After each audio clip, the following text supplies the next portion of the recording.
created. Indeed, when I just started listening from the word go, when you gave your remarks, I was so much impressed because you touched somewhere whereby there is a mess. You know, we have been just trying to talk, but there is a place that where Americs you touched so deep, and this is the where we need now to go, and this is the time because number one, all these problems that we are facing, it is because of we have lacked a parliament that is vibrant, a parliament that can hold executive uh, um, on, uh, on serious oversight. Because when the constitution was made, maybe I'm not good a historian, but you're all aware that we have three arms of government, and each arm has its own roles. And I remember when we met with the president as young parliamentarian, he told us that the young leaders we should, when young parliamentarians some time back, that we should legislate. Our work is to legislate.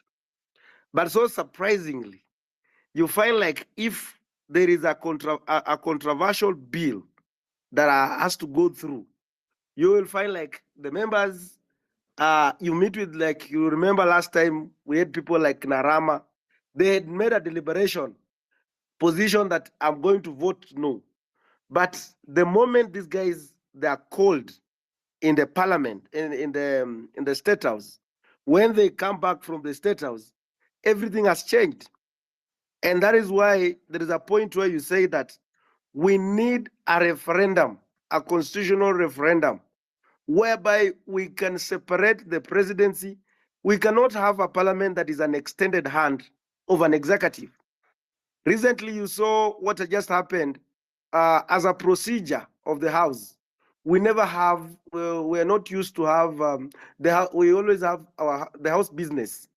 Tuesday afternoon, then Wednesday from morning to evening, and then Thursday from 2 onwards. But if we want to have a sitting on Thursday morning, there is always a mover, and then we deliberate, and then we agree that the House is going to sit the following day. But it was very unprocedural that even most of us we were not aware that you are going to have a sitting on that particular Thursday morning. But just because somebody has received instruction from the State House that we need to get the issue of the military, that now they have to pass it in the House, whether the opposition are there. So in the morning around 3, around 2, around 8 is when they are sending us message that we need to be in the House, when they have already themselves have been mobilized. There's this issue also they come up with, that the executive can even spend money, some money without the approval of the House that is outside the budget, and just because they receive the instruction from another arm.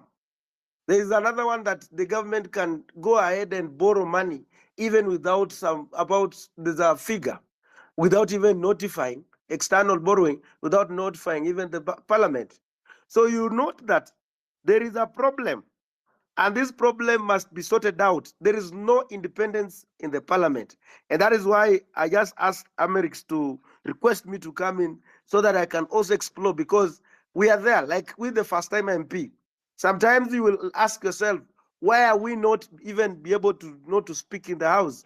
There are those, like there's one who say that there are those who they have stayed there, so they call them. That's why he told when I was going that I cannot be monolized here. I cannot be monolized whatever, and then I come here again, because there are those who call themselves veterans. So you have a burning issue, but to get a point to speak, and then it becomes another hell. And then there is this what we call the patronage of the parties, like parties, and that is where now we have to converse. That is where we have to speak about. Why is it that these members of parliament, like the opposition, this is not about only the government side, but even on the opposition. Even me, at one point, I was removed on from a departmental committee just because of, I don't know, even I don't understand. And you ask myself, why did you? But it's because of some politics that was just happening. And then you also realize that even those who are in the Kenya Kwanza, they'll be told that you have to follow this direction. If not, you're going to be removed from the committees.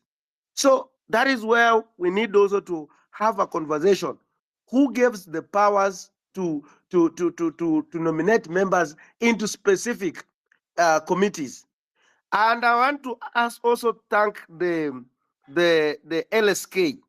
And I was so much worried. I remember even I told I was worried if Faith Adhiambo will accept Odhiambo will accept the welcome to full Kenyans that they are trying to look at an inquiry commission to look at the issue to do with the debt position of this country.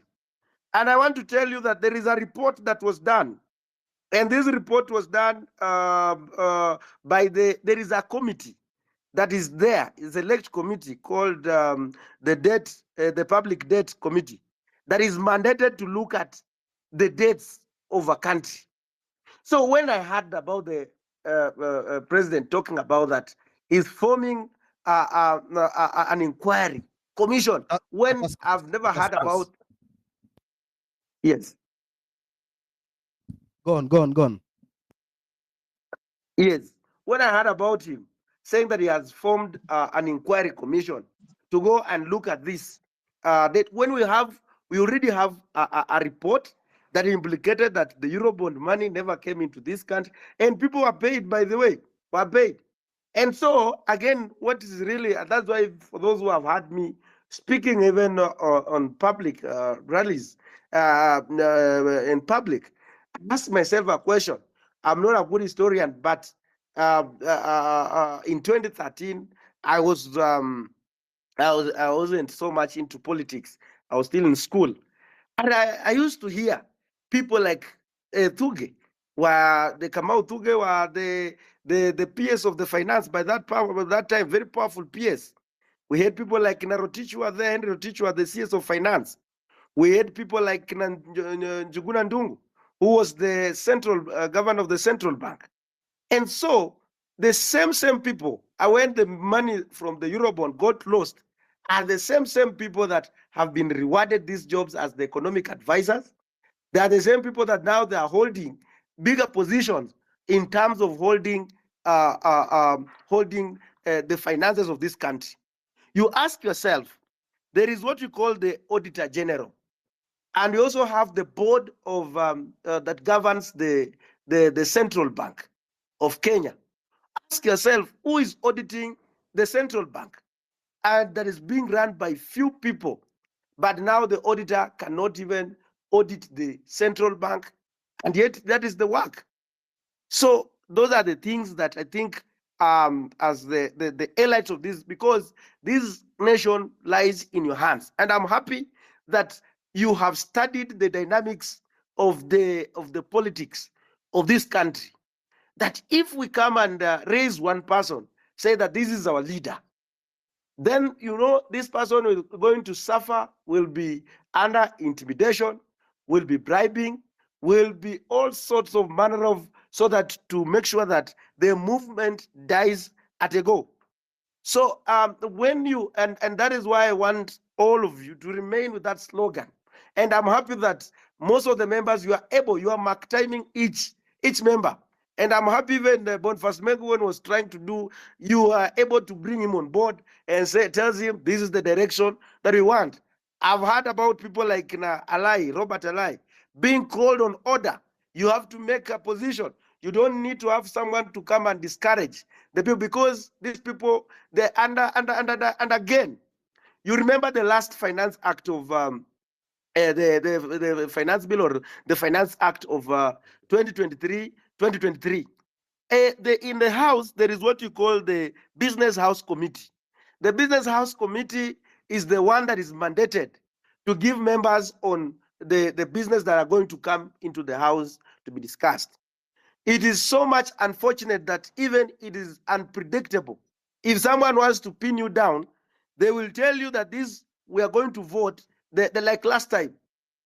we have not been notified. Like, we knew voting is going to be next week, but our leader who is there has not communicated to us, telling us that now there's going to be voting on this particular time and day and time, so that don't go away. Thank you. So you just find at the moment the voting starts, and that is why finally in 2023 Finance Act, most of the people were in the house, but they never voted because walikuja wanafunga mlango, and that is it. So I just wanted to highlight those issues so that at least it can also give you direction as you. But this is the time for you to call upon the referendum and fix some of the things that you are seeing. Because look at the last thing that I just want to tell you, and I'm happy that this is the thing. I'm in the Committee of Agriculture. When I'm in this Committee of Agriculture, we were mandated to have a report, and we worked in all the cereals board in this country, trying to look at the facts that whether there was on the issues of the fertilizer.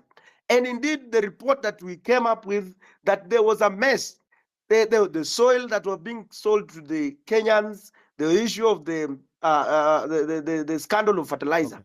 So when we brought this report on the parliament, they just put it that side. No one used it. And then these people are working scot-free. So